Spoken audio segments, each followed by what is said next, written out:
Hey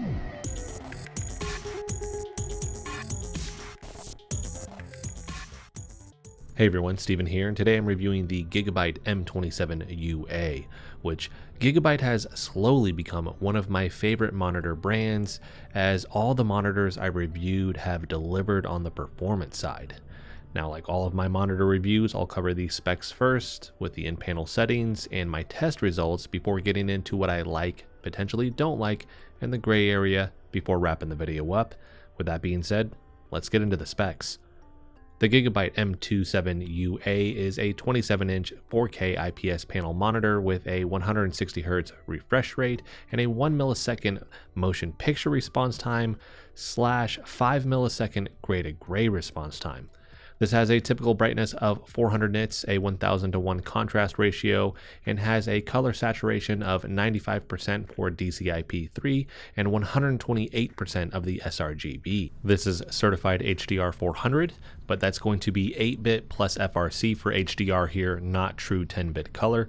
And then this is certified with AMD FreeSync Premium. For ports, this has 2 HDMI 2.1, 1 DP 1.4 with DSC, 1 USB Type-C port with 18 watts of charging that can be used as a display input. This has 3 USB 3.2 extension ports and a headphone jack. This also has 2 3-watt speakers that I'll do a sound test for in a little bit. For physical adjustments, this can raise and lower 130 millimeters total, and then this can tilt 5 degrees forwards and 20 degrees backwards. This is VESA compatible with a 100mm by 100mm pattern also if you wanted to mount this. Inside of the box you will get the monitor, arm, stand, the power cable, DP cable, HDMI cable, quick start guide, and a warranty card, which this comes with a 3-year warranty, and I really like to see that here with these monitors compared to the more common 1 year. Next, let's do a quick sound test for the speakers, which I'll have the camera roughly 3 to 4 feet away from the monitor. And the only adjustments I'm going to make in post are potentially to the gain levels to make sure that this sounds as close to how it sounds in person as I can get it.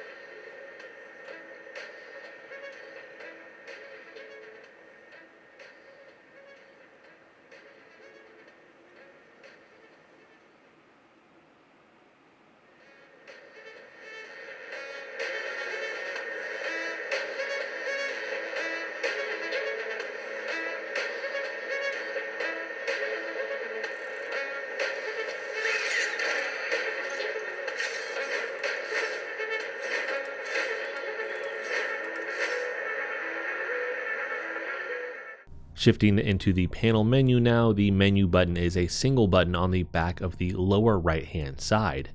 Simply pushing this in one of the 4 main directions, left, right, up, down, it's going to bring up a quick access menu item that you can change in the main panel menu if you wanted to.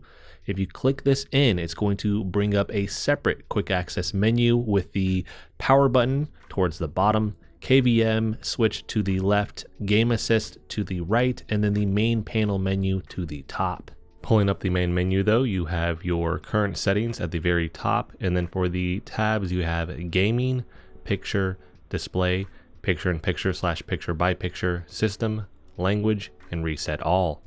For the gaming tab, you have aim stabilizer sync, black equalizer 2.0, super resolution, display mode, overdrive, and AMD FreeSync Premium. For the aim stabilizer sync, this is essentially a MPRT mode. So this is using black frame insertion to make it look like the panel is much faster than it actually is. This is a trick for your eye. Now visually, this reduces ghosting, which is awesome.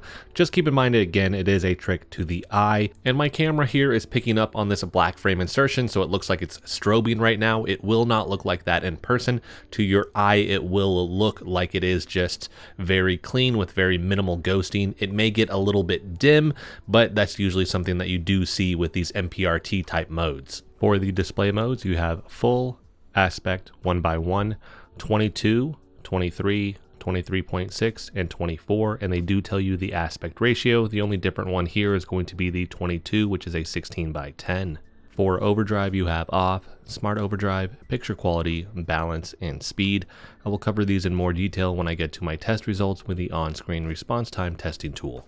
And at the very bottom, you have that AMD FreeSync Premium. You can turn this on or off. If you do turn this on, you do have the ability to enable G-Sync compatibility mode. Next, you have the picture tab, which has your picture presets. Here you have standard, FPS, MOBA, RPG, racing, movie, reader, sRGB, custom, and eco. So here they've combined the picture presets with the picture settings tab. So you choose each picture preset, and then you have the following things that you can change: brightness, contrast, 6-axis colors only available in custom. Then you have color vibrance, sharpness, gamma, color temperature, low blue light, dynamic contrast ratio, and reset picture. For the color temperatures, you have cool,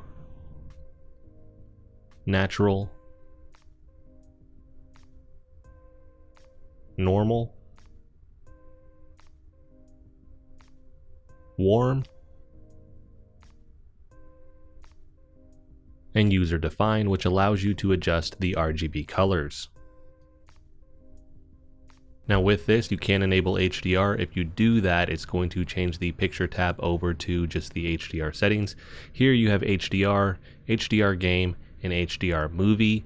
For the HDR game and movie, you can adjust the light enhance, color enhance, dark enhance, and then they have the reset picture. If you just leave it in HDR, you do not have access to those settings, which I'm going to showcase those here in a second.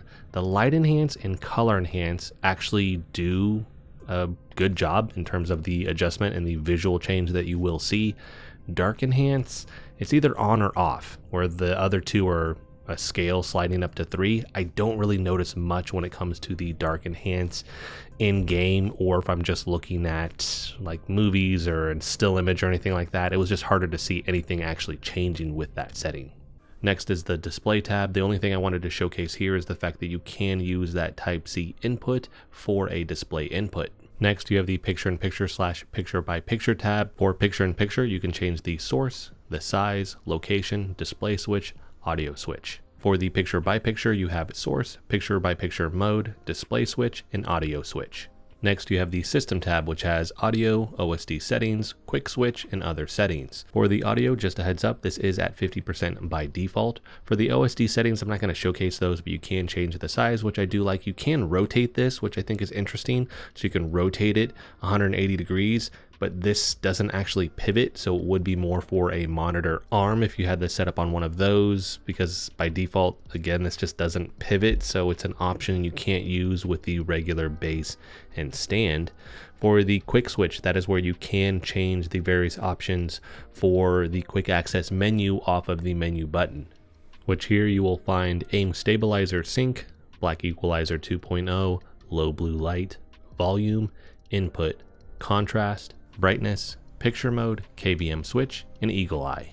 Last, you're going to have the other settings, which has resolution notice, input auto switch, auto power off, LED indicator, Type-C compatibility, HDMI version, HDMI CEC, and USB charge. Shifting over to my test results, starting with the on-screen response time testing tool, here we are looking at the refresh rate and whether or not we are hitting what they are claiming. We have the 1 millisecond motion picture response time that usually uses black frame insertion. I'm not going to go off that one. And then we have the 5 millisecond gray to gray response time. They actually do get really close to that. Now we have various modes here. So starting with the overdrive just being off, this is what I'm showcasing right now. For the average complete time, 7.53 milliseconds. not bad. We have 0 RGB overshoot, which is awesome, meaning we don't have any inverse ghosting. With this off, you will notice a little bit of ghosting if you were to run a UFO test or if you're just playing your games. When we look at the visual response rating, it's taking the perceived response time, the RGB overshoot, and then it's averaging these numbers. This gets a really solid B when it comes to the response time with this. Next, we have the Smart Overdrive, which is what I've used for most of the footage in this review. I think this is just the best overall, in my opinion. Here for the average complete time, 6.61 seconds. So you do see that this does get faster, which is really nice. You can look at the best and the worst at the bottom of this. That's going to be in the left hand corner towards the bottom there. The 02550, that is a full transition. You're going from black to white to black there, so that is of course going to take much longer when you look at that, which is why it's in red.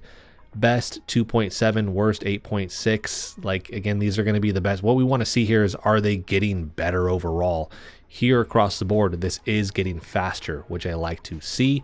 Couple spots where you may see some numbers for the RGB overshoot, but this isn't something that I'm actually seeing visual inverse ghosting popping up on a UFO test or while I'm gaming. If you look at the visual response, we went from basically like 85, like close to 85 for an average there. We actually bumped up. We're towards the upper 80s now. So again, this is overall improving from off, which I like to see. Next, we have picture quality. This is basically like having this turned off. It's almost the same results to a degree. It is slightly better in some regards, because if you look at the overall visual response rating, it is slightly higher. It is more towards the upper 80s with this. We're still not seeing RGB overshoot, which is nice. Some areas for the perceived response time do get an improvement, but if we're looking at the average complete time, it is 7.39 milliseconds, pretty close to off here. Best 3.2, worst 9, the 0.255, 15.2. These are very close to just being off. So not one that I've used, but you could test this out and see if you notice a visual difference. I think it's going to be hard to actually notice any difference between the two modes. But if I had to choose, I would say I would go with this one just because the visual response rating is slightly higher than just having overdrive turned off. Next, we have balance, which actually has a subtle edge over Smart Overdrive. Looking at the average complete time here, it is 6.35 milliseconds, 0.2550, 11.8. The best is 2.4, the worst is 8.6. Very subtle edge here again over the Smart Overdrive. RGB overshoot, basically non-existent, very minimal here, not something that you're visually going to notice. But if you look at the visual response rating, it is very slightly higher than the Smart Overdrive, so this could be an option for you if you didn't want to do the Smart Overdrive. And last, we have speed. Here it is getting faster. That is good to see. Average complete time 5.82 milliseconds. This is the fastest mode, but it comes at a cost here. So looking at the 0.2550, that got faster too, 11.1 milliseconds, best 1.6, worst 8.3. But RGB overshoot, you're seeing a lot more numbers there. You do have visual inverse ghosting at this point. It's not horrible. It's there for sure if you run a UFO test, but how much of that is going to translate to a game kind of depends on how much your eye is going to notice. For the visual response rating here, it does drop back down. We're kind of like a middle B at this point with this.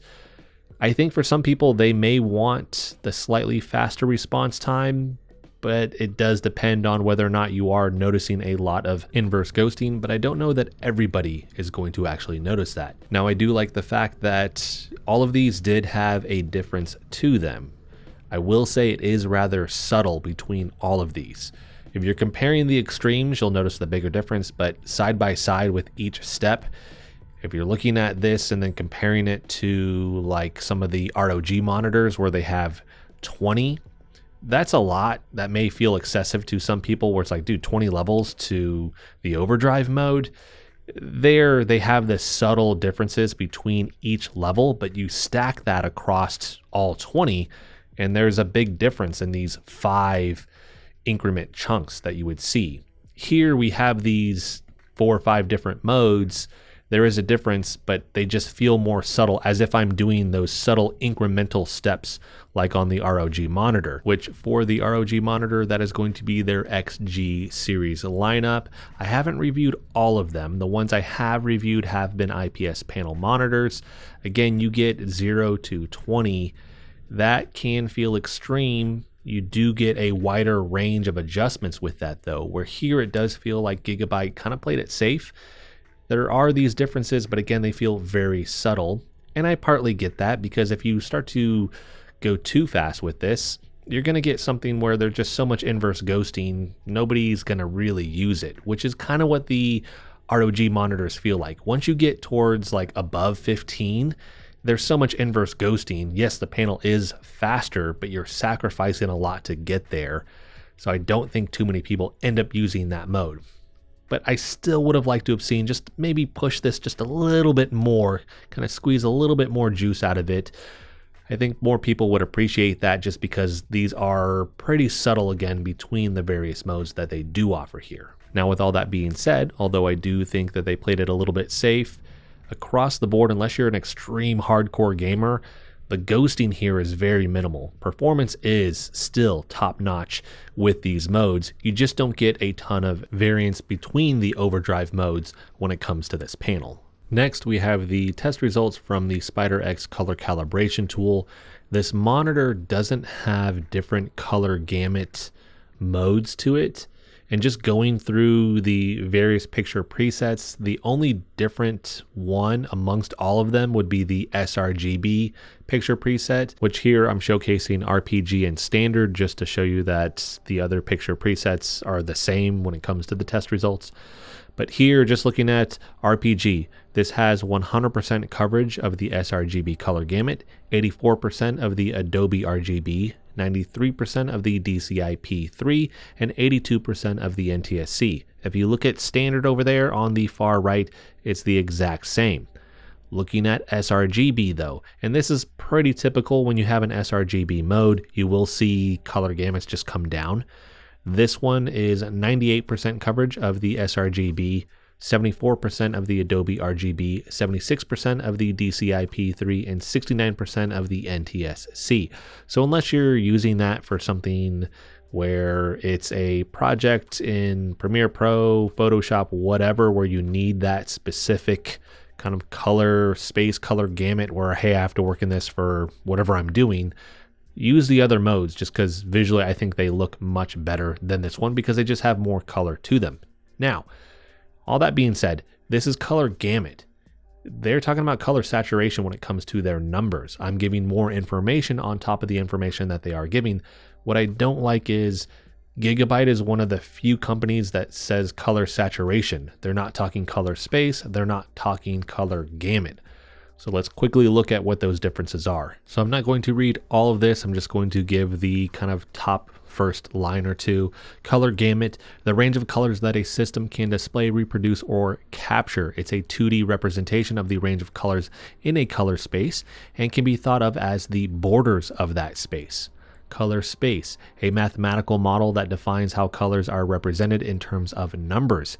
Each color space has a defined gamut, which refers to the specific range of colors it can represent. Saturation, a fully saturated color contains only a single wavelength and is considered the purest form of the color. Maintaining color saturation may come at the expense of changes in the hue and lightness, which can be unacceptable for photo reproduction but often acceptable for computer graphics. So here, again, one of the few companies that's talking about color saturation and then giving a percentage. They're not talking about color gamut or color space. I don't know if that's just something where maybe they are referring to color space, but they're just saying saturation. Hopefully this clarifies at least some of that, and again provides more information on top of the information that Gigabyte is using with this. Now, what I will say about the colors, if you're concerned, is it's going to look vibrant. It does look very vibrant. You can achieve very good colors with this monitor. You're not going to have an issue with that at all. Shifting over to consoles and the settings that you will find there, starting with the PlayStation 5. And actually for the Xbox 2, I will showcase footage, but this is easy. You literally get every setting. outside of 50 hertz on the Xbox Series X, my assumption is, just looking at the PlayStation 5 here, that has to do with the color mode. So you're going to need to switch that over to essentially like the PC color mode. And then with this, you don't get Dolby Vision on the Xbox Series X, but that's like proprietary type of HDR. You will get 4K, 1440p, 1080p, 60 hertz, 120 hertz, HDR. You get the auto low latency mode, and then you get variable refresh rate. Again, for the most part, you literally get every single setting that you want for consoles when it comes to this monitor. Now, I will say that I didn't test out the 50 hertz mode for the Xbox Series X. Showcasing 4K, 120 hertz is what the gameplay footage will be in this video, but here we're looking no Dolby Vision, and then it says it doesn't support 4K 50 hertz. Again, I believe that actually has to do with the color mode here. So not being an RGB, it's the YCC, right? Allow YCC 422. If you enable that, you should be able to do the 50 hertz when it comes to the 4K with HDR here, but I don't really need to play 50 hertz if I have 120 hertz. I'm going to play 4K 120 hertz with HDR when it comes to this monitor. Here you will have the auto low latency mode as well, and then you have the variable refresh rate. So again, you're pretty much covered across the board when it comes to consoles. So now that I've covered the specs, the in-panel menu, my test results, and consoles, let's get into what I like about this monitor, starting with performance here, which is really, really good. But I'm going to take a step back for a second because I have to frame this up. I judge these monitors based off of the price point that they're in. And with this one, I haven't talked about price up until this point. This is normally $440. Now, I haven't seen any sales on this, but I suspect this does drop under $400 when they do run sales on it. If I'm looking at the ROG X-G27U CS, which is essentially the same monitor for the basic specs. It's an IPS panel, it's 27 inches, it's 4K 160 hertz. That one right now is on sale for like $380. You can normally find it more towards like $450. So price point here, very competitive with other monitors with similar specs. And so I think Gigabyte with the M27UA here is holding its spot amongst these other monitors quite well.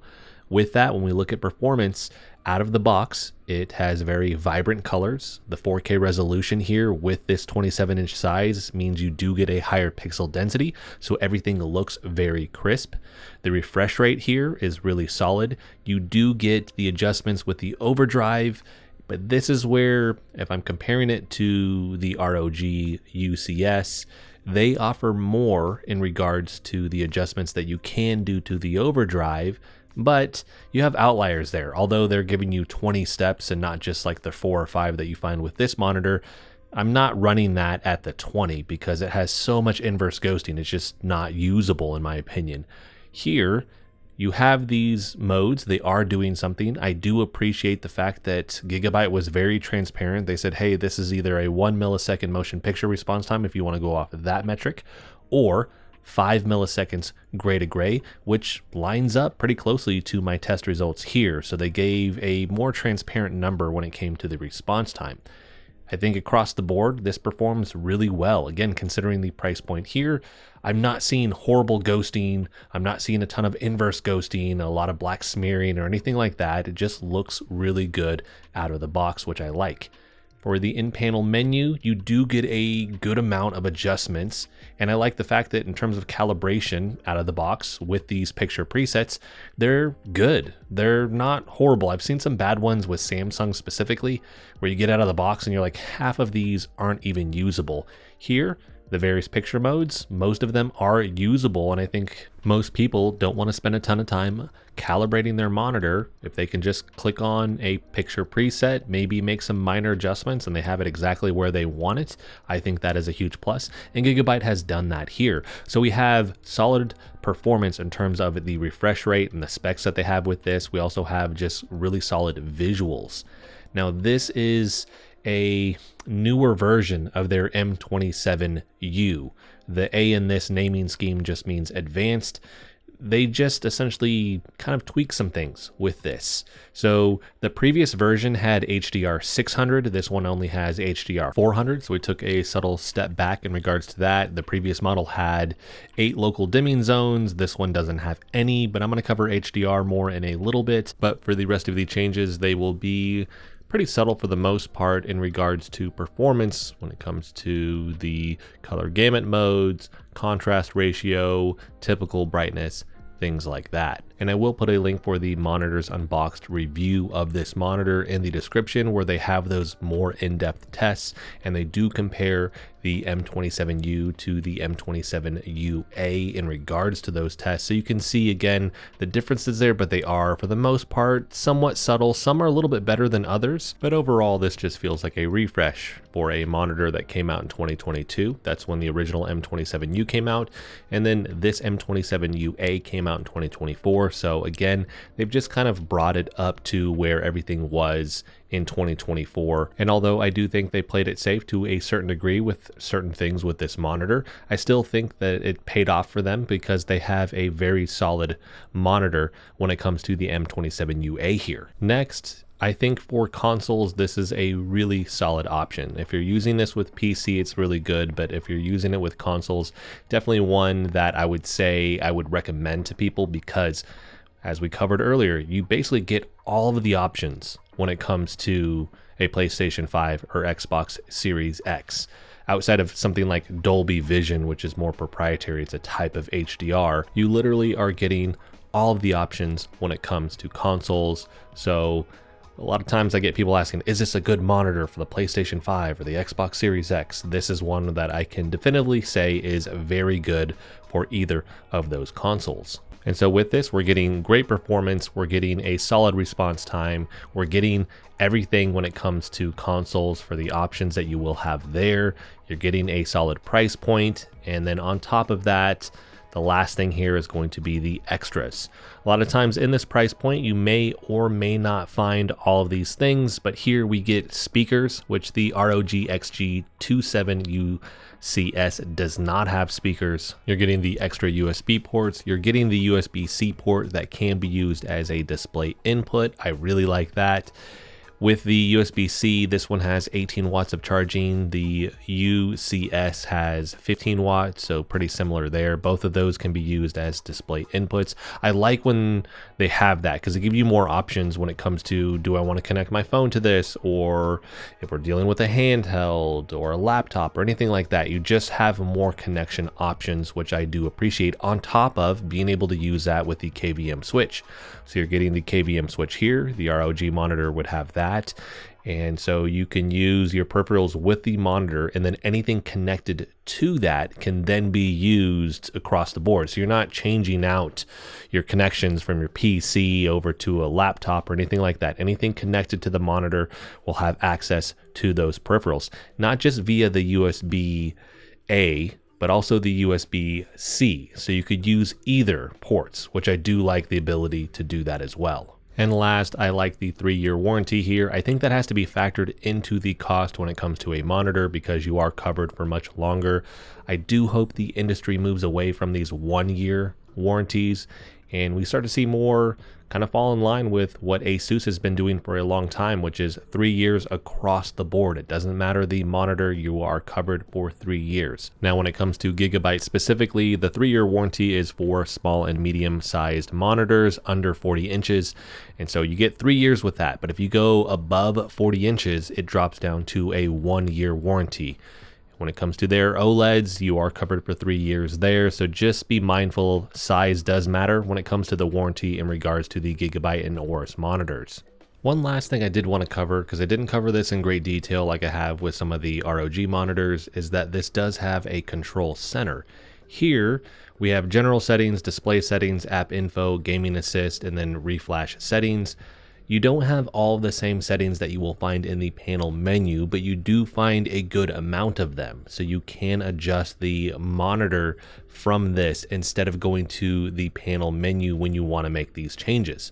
Some cool things to note with this, you do have the it says app info, but you can app link, where you can actually tie a particular picture preset to an application. So it will change over automatically every time you bring up that application, that game, instead of needing to switch it over through the panel menu every single time that you want to make an adjustment. So if I'm using Premiere Pro for something and I want a particular type of picture preset, and then I want to switch over to something else when I'm playing a game, you can set all of that up through this to just make the overall experience easier and more seamless.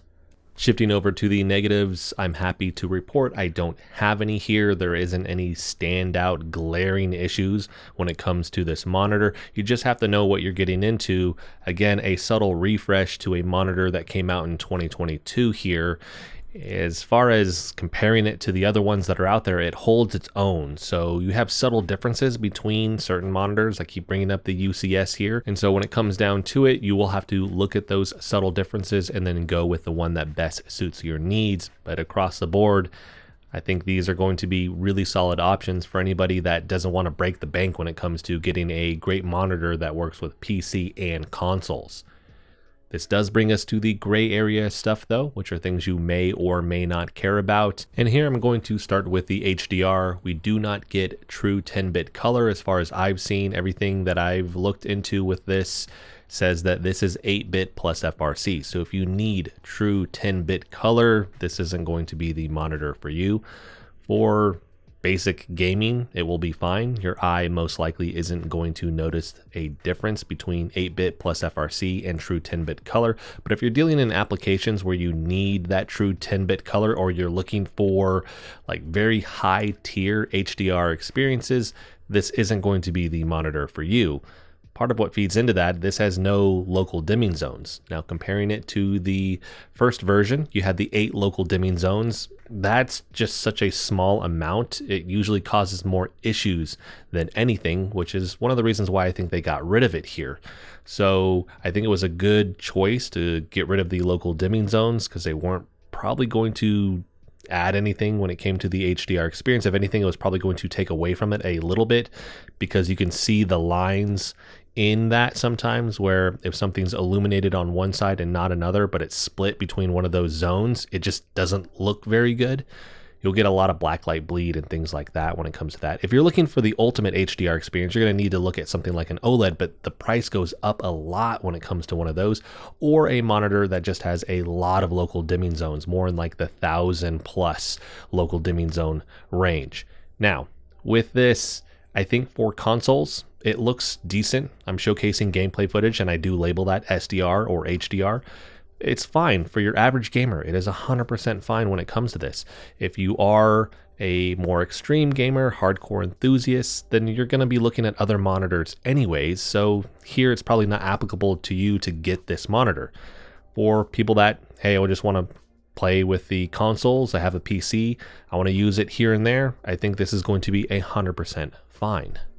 Next, for the mechanical adjustments, you just get the height and tilt. I thought it was kind of odd that you didn't get swivel, because most of the monitors here in this price range with very similar or the same panel have that. So you don't get that. You also don't get the pan, which then you look at the OSD settings and it allows you to actually rotate the OSD like 180 degrees. So it would be in a position where if you did have this, so it could pan 90 degrees, you would use it that way, but you can't actually do it with the stand here. So I just thought that was a little bit odd that they left these things out. You can mount this, of course. I don't use swivel often. I really just use height and a little bit of tilt. But if that is something that you absolutely need, you may want to look at potentially getting a monitor arm if you don't have one, or you can look at one of those other options where it does have that mechanical adjustment for you. Next, the overdrive here does something, but it is more subtle. I've mentioned this. I think they played it safe here, which is good. But if I'm looking at something like the UCS and the overdrive mode there, where you have the 20 levels, you don't get the extremes that that has with this monitor. And for some people, you may want that, and you don't care that it has inverse ghosting when you actually crank up the overdrive.